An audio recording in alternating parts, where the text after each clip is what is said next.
I was born and raised in a third world country where Judaism was nearly non-existent. The small Jewish community that did exist was, unfortunately, almost entirely closed off to those interested in conversion. There was little to no opportunity for involvement on their end. Throughout the years, various small communities emerged, composed entirely of converts, but these groups would inevitably rise and collapse due to internal conflicts and lack of consistency. They were never a viable option for me. With no local support system, I placed my full trust in Hashem and found immense guidance and inspiration through Bezrat Hashem Incorporated online. However, I still lacked a physical Jewish community and a clear, reliable path to complete my giras.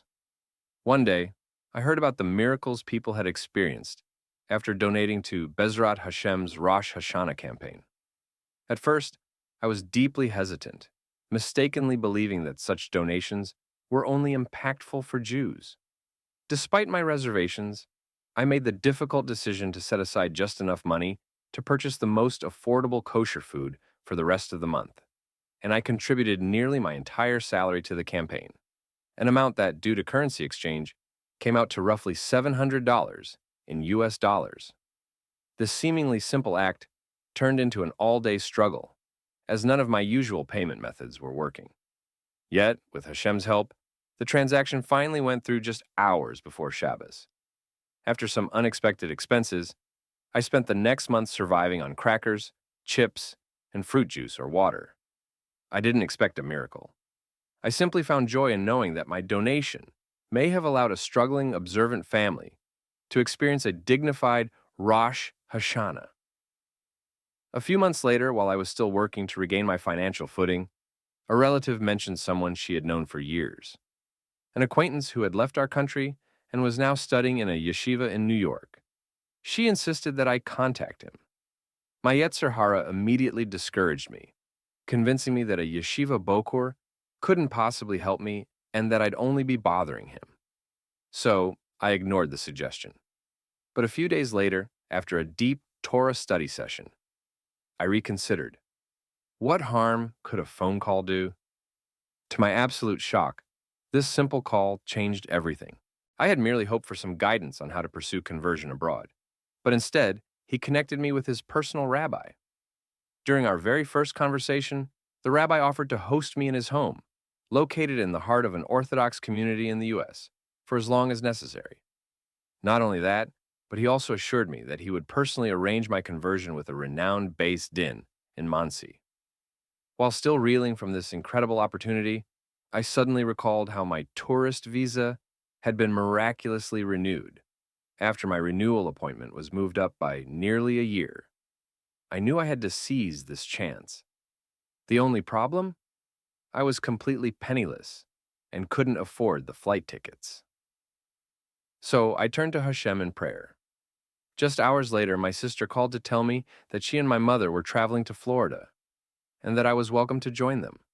Not only that, but she would also cover my ticket. Although the rabbi's home was nowhere near Florida, I took a leap of faith, trusting that Hashem would provide a way to reach my destination once I entered the U.S. By Hashem's grace, I now had my entry into the U.S., a place to stay, and a rabbi ready to introduce me to the Beis Din.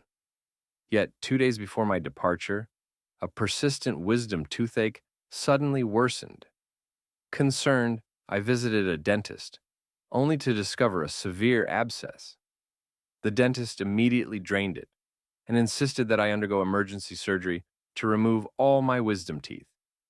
He warned me that if I traveled before recovering, the abscess would likely return, causing serious health complications. Crying to Hashem and wondering why he would place such an obstacle in my path just as the doors of opportunity had opened, I even considered canceling my trip. But I then remembered how Rabbi Reuven had suffered an infection that seemed to require urgent treatment right before the rabbinate's conversion and their chuppah. He persevered, and so would I. Strengthened by this thought, I placed my trust in Hashem and decided to continue with my plans, knowing this was only a test. For the record, the abscess never returned, and to this day, my wisdom teeth and gums remain perfectly healthy. Baruch Hashem. Finally, the day arrived. We traveled, and I spent a night with my family in Florida. That very night, I received my next month's salary in advance, without having to ask for it. With that money, I purchased my flight ticket to the rabbi's home. When I arrived, I was immediately welcomed, and that very night, was invited to a wedding. It was as if Hashem not only opened the gates of salvation for me, but also adorned my journey with incredible joy. The next day, the rabbi introduced me to members of the community, who embraced me like family. For the first time in my life, I truly felt like a Jew, even before completing my conversion. The conversion process with the Beis Din took just 2 months. Those 2 months, however, were filled with challenges. I was sick almost every single day. One of my beloved dogs, whom I had left behind in my hometown, was suddenly diagnosed with what appeared to be a terminal illness. I had to quit my remote job due to modesty concerns. To make matters worse, I realized that the creative skills I had spent decades perfecting had been nearly replaced by AI, making me feel utterly useless. It was clear that the Yetzer Hara was relentless in trying to break me.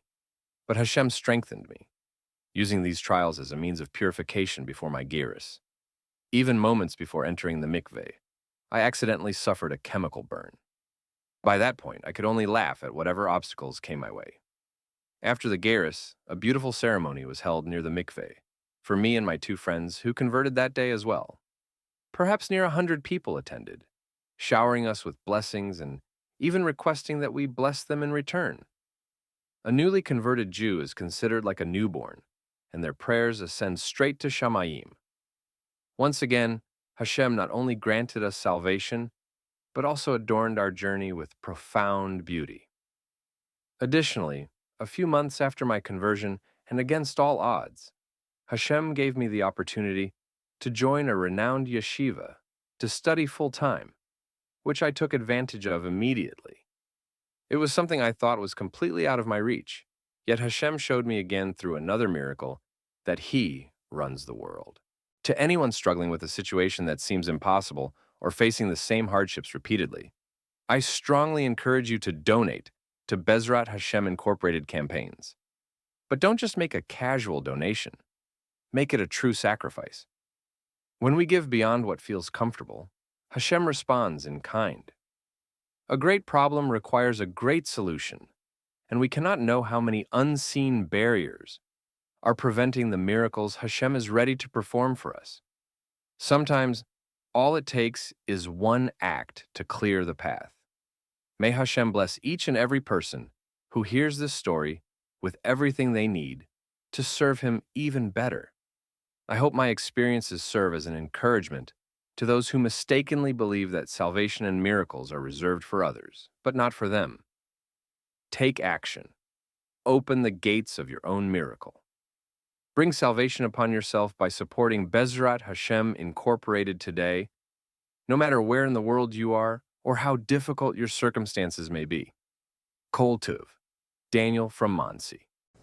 Hi everyone, just wanted to remind you that we're having our kimchaDPischa annual campaign every year.